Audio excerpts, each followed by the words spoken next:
ChromiumOS is very big. It has a lot of moving parts. So, I mean, I don't think there are a lot of people who know basically all of the stuff that is in ChromiumOS. So, what is ChromiumOS? Like the general architecture is that it's multi-tiered. You can see you have the hardware, and then there's firmware, then you have the kernel. There's some things in the user space, and then there are basically some applications that are run, and Chrome browser being the first and like the most important one.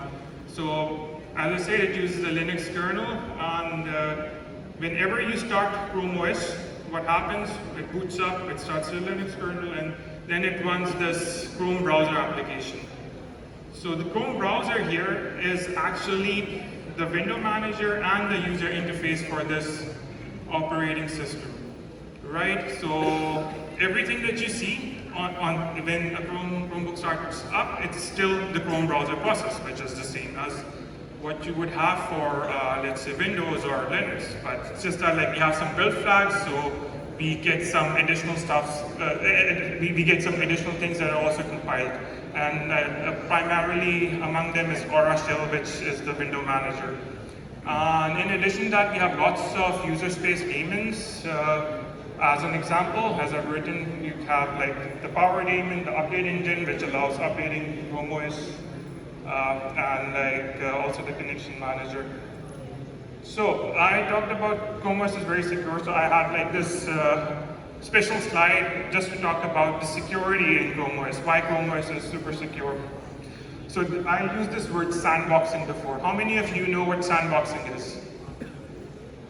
So I think they can give someone a mic and they can tell us what sandboxing is. Otherwise I can also like continue, it's fine. So sandboxing means that like everything is run in an isolated container, so that if you get a malware or something that wants to, I don't know, hack your system, then it's run in complete isolation. So like even if there is a virus, it's isolated and it won't hurt the rest of the system and won't break anything.